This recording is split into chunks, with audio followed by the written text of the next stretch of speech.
This is Scott Becker with the Becker Business and the Becker Private Equity Podcast. We're thrilled today to be joined by a brilliant leader who focuses a ton in artificial intelligence and also in healthcare. We're joined today by Brett Jansen, and Brett is the founder of Brett Jansen AI and also the leader and I believe founder of Health Tech House. Brett, before we get started, and we'll talk a lot about what you're seeing at the intersection of AI and operations and a lot more, and about what you do with cohorts and more. Can you take a moment and introduce yourself and tell us about how you got started in what you do and a little bit about Brett Jansen AI and Health Tech House? Yes, thanks, Scott. I'm excited to be here. I've been in healthcare technology for the last 16 years, but now I am focused on growth strategy for startups, for organizations that are at an inflection point and are looking to raise money.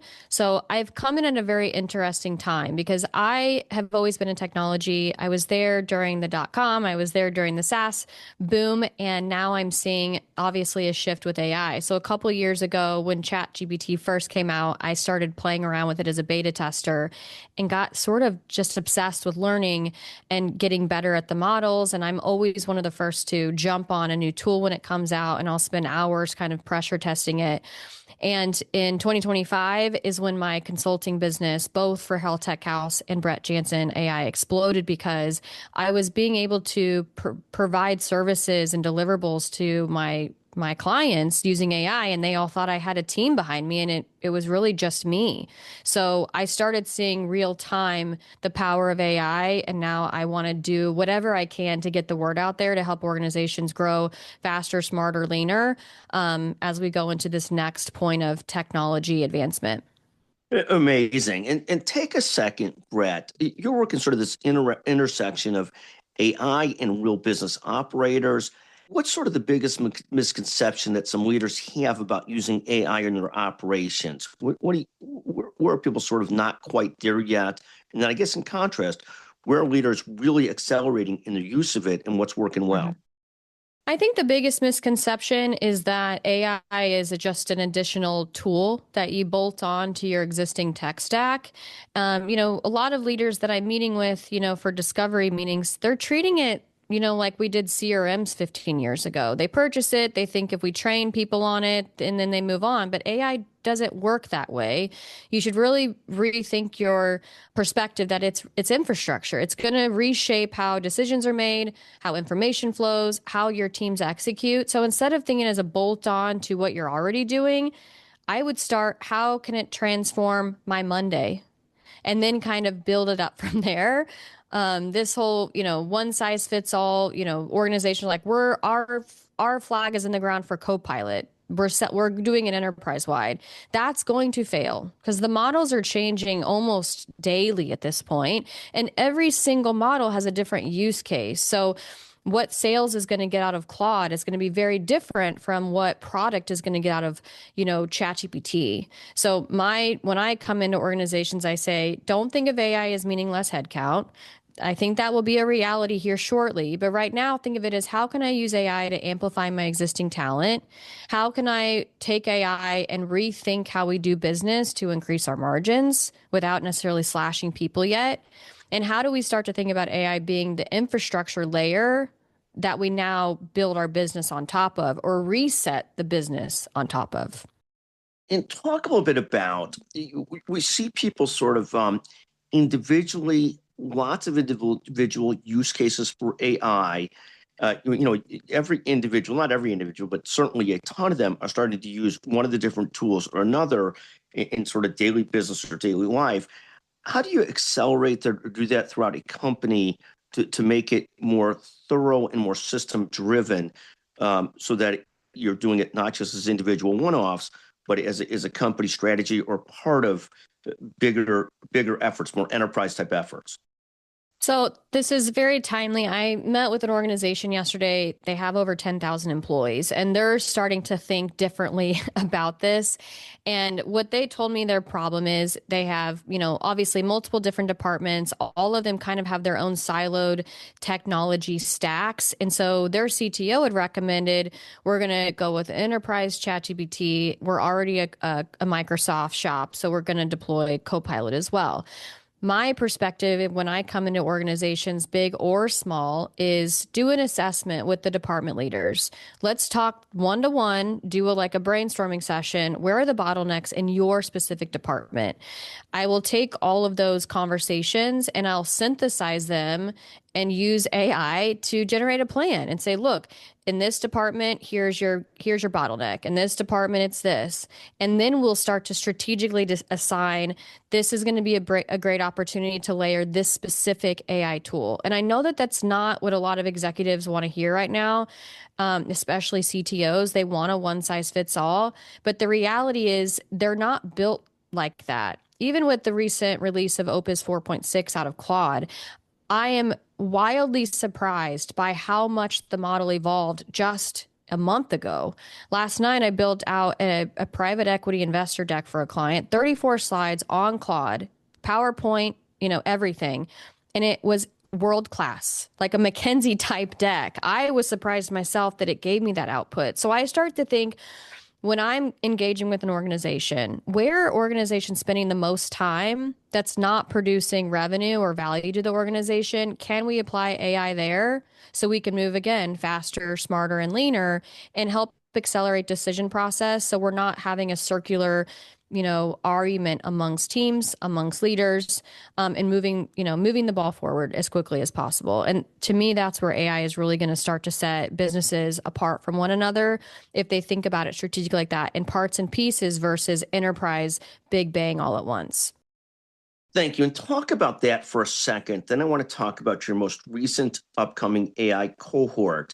But for leaders that are overwhelmed by AI, and so many of us are, quite frankly, what are the first, and you mentioned this some, what are the first 1 to 2 use cases or more that you think could deliver value quickly without sort of trying to do something so broad that it that it overwhelms in trying to adopt it?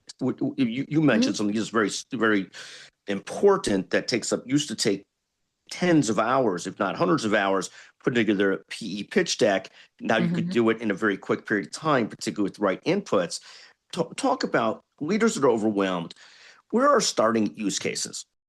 The first one, and I think I'm biased because I came from sales. I was a senior VP of Optum, obviously under United, and I'm a former chief growth officer. So for me, my first use case is sales intelligence. So I'll sit down with organizations and I'll do actual interviews with their best sales reps, record the conversation with their knowledge. I'll have them play with me, a discovery call or how they pitch the product.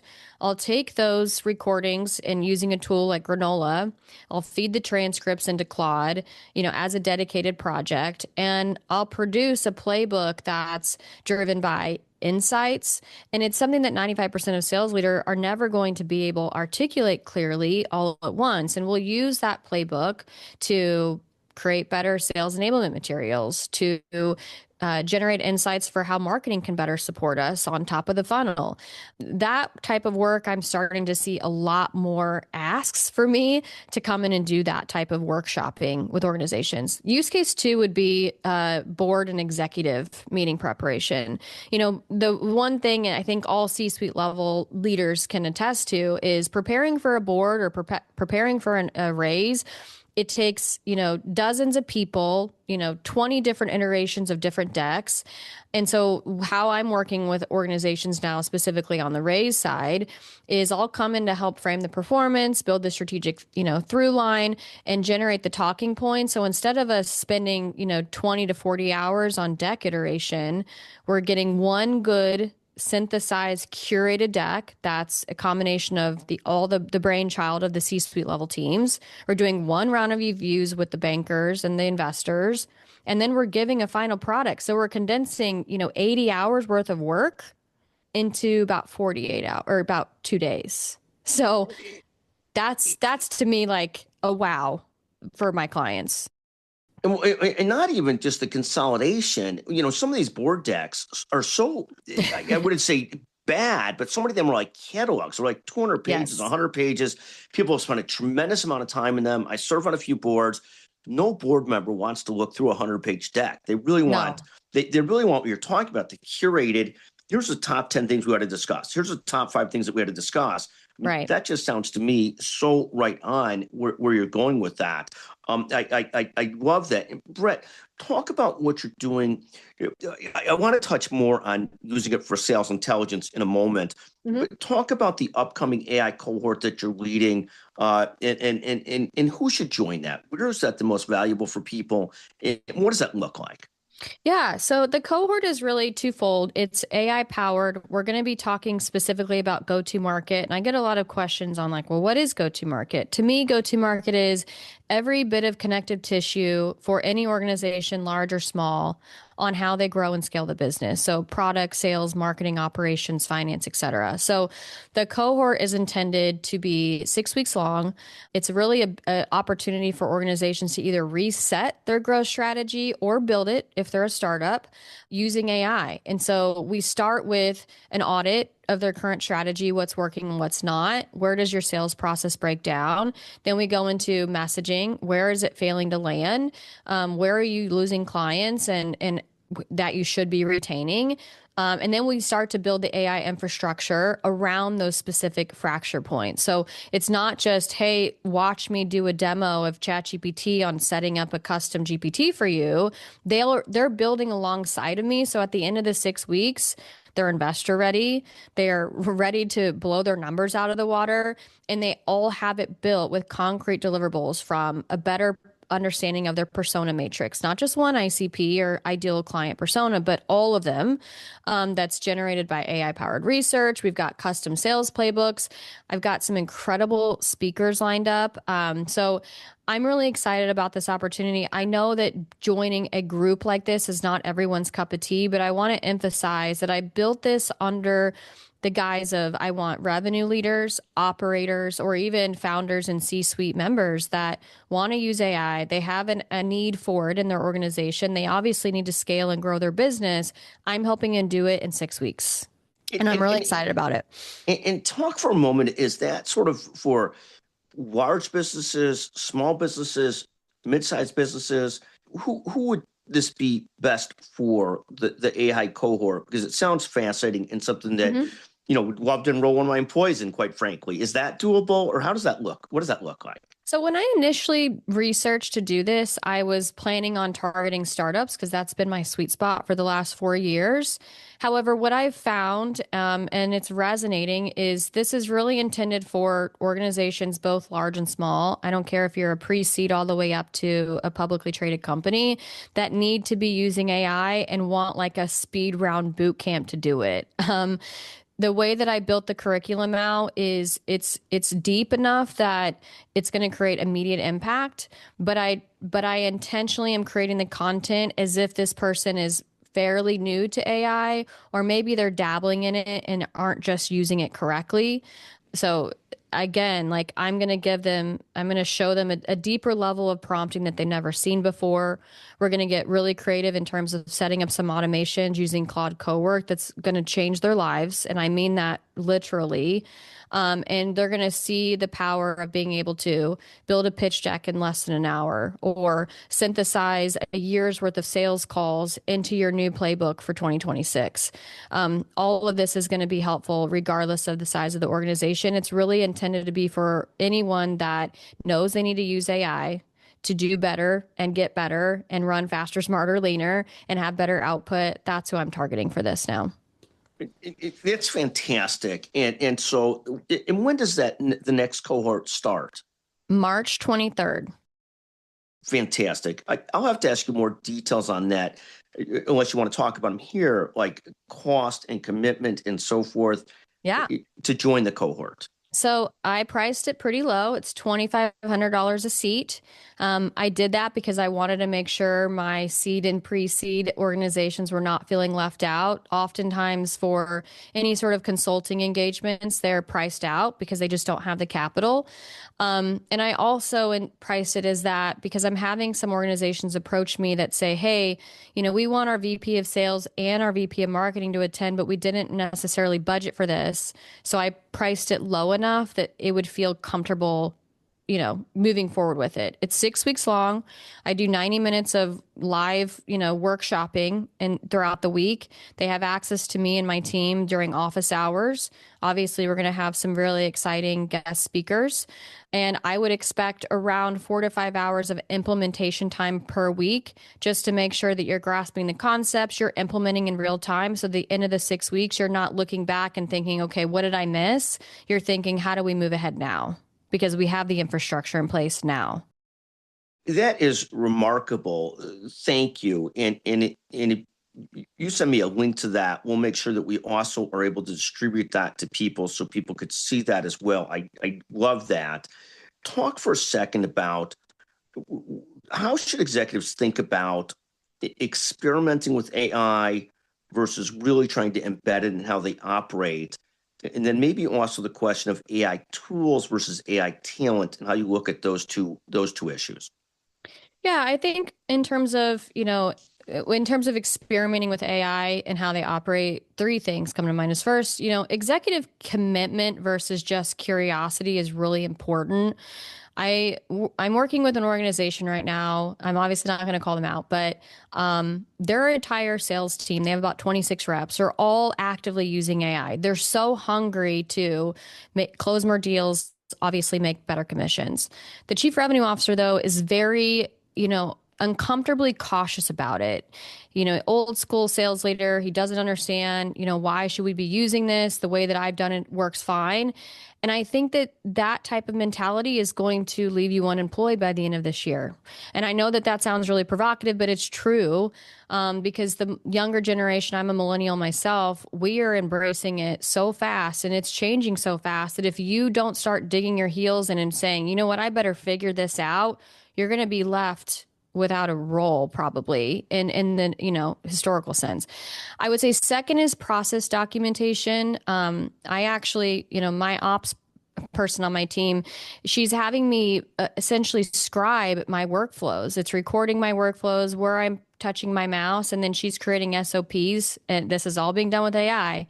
So she can help me to delegate some of my day-to-day work stuff out to other people and or agents. So that's an incredible opportunity that I think anyone, regardless of your role, can do. And I would say third, and this is probably the most uncomfortable one, is you're willing to confront that, what is actually failing right now is the gap between institutional knowledge, and honestly, what's being shared on social media. I know that that sounds crazy, but I learn more about new models, new workflows just by following along intently on YouTube and TikTok and some of the influencers on LinkedIn. And then I'll test it and then I'll deploy it with my clients if I feel like it's relevant to them. I know that you asked me about AI talent versus tools. I would much rather have, in my opinion, right now, a VP who is dangerous with Claude than pay thousands and thousands of dollars to hire a team of SDRs that are AI enabled that don't know how our sales process works. I think if you find some very core people in your organization that are dangerous with AI, those people, A, deserve a raise, but B, they're going to start to poke holes and where bottlenecks can be fixed with AI. I would lean on those existing employees now. Now, don't get me wrong, I think there will be a time specifically in healthcare. There's a lot of roles that are high turnover, they're hard to hire for, and they're not necessarily a value add to the patient experience. And that's where I'm seeing a lot of AI technology in healthcare start to replace potential roles. I think that's going to accelerate by the end of 2026. I'm thinking medical assistants, and I don't say that to be fear mongering. This is where the technology is going so quickly. And I want people to be prepared to think, how can I make myself sticky in today's world? And you do it by being an AI super user at your organization. That is literally fantastic and just amazing how quickly some of these tools are coming along. And your point on the millennial versus the older generation, that the older generation better pick this up quickly too, or they could be really left behind, I think is actually so right on. So thank you for that. Talk for a second. If someone joins your cohort, or if we have one of our employees join your cohort, what's the one outcome or capability you want them to clearly leave with, in 90 days or whenever the cohort is done? Number one is mindset shift. I want people to think AI first, but the more important one is I want people to walk away with a very strong value add AI enabled workflow that's going to rethink how they do business. Obviously, we're going to build this out, across sales, marketing, product ops, and finance in the cohort. But if I could give anyone, anything to walk away from, I want them to say, wow, this really works, and get them thinking, how can I apply this to other departments? How can I apply this to other products that we want to launch? And get everyone in that AI first mentality, because I want to see, specifically my startup founder, I want to see more startups, succeed. That metric of 90% of startups fail, I want that number to drop significantly because they're able to have better market intelligence, better competitor buyer intelligence, and know how to kind of change their messaging and their content because it's being fueled by AI insights. That's what I want people to walk away from, is say, hey, we've got a better process now. We're powered by AI, truthfully, not just because it's cool to say it. And now we know how AI can actually and conceptually work. Let's go apply it to the rest of our business now that Brett's showed us the foundation. I think literally just fantastic. Brett, what you're doing is incredible. You've had this great career. Just so people understand your career a little bit more, you were at Optum for some period of time. You've got this tremendous leadership background, great go-to-market background. Take just a moment and talk about your background so people get a better sense of some of the background you have that you bring to what you're doing. Yeah, I say this, it's going to sound like I'm bragging, but I think it's important in this world to establish some credibility. There's a lot of coaches and, consultants out there that say, that they can help, but they've never actually lived it. I'm a bit unique because I've been both in marketing and sales, and I've had the opportunity to be, blessed with some incredible mentors, but throughout my career, I've closed a little over 125 million in closed contract value, both as an individual contributor, a sales leader, and a chief revenue officer. I've now advised over 60 startups. And just in the last 2 years alone, I've helped startups raise over 250 million, primarily in the private equity space. So I'm a firm believer in AI. I guess one last caveat I'd throw out here is when I set out to do consulting in 2021, it was hard to consistently generate clients and have that top of the funnel going. 2024 is when I became an AI super user. And by the end of 2024, I was hitting $100,000 in monthly revenue by myself, just because I was able to work with so many clients and support them with AI. And so 2025, I had the opportunity to start hiring and scaling myself. And I don't think that would have been possible without the use of AI and me becoming the super user that I am today. So I say that because I want people to understand that AI can become your superpower, your team's superpower, your organization superpower, but you just have to go into it with the right mindset. And it takes time and effort to train the LLMs to do what you want it to do. But the output is absolutely incredible. And I'm both excited and a little fearful of the future, but I feel like those that commit to AI first mentality are going to be the winners in the end. Brett, it's simply eye-opening and inspiring to visit with you today on the Becker Business and the Becker Private Equity podcast. I found a post where you talked about the AI cohort coming up. We'll also repost that, so hopefully more people see it. I highly recommend it. Brett Jansen, remarkable what you are doing. Thank you for joining us today on the podcast. Just fantastic. Thanks, Scott.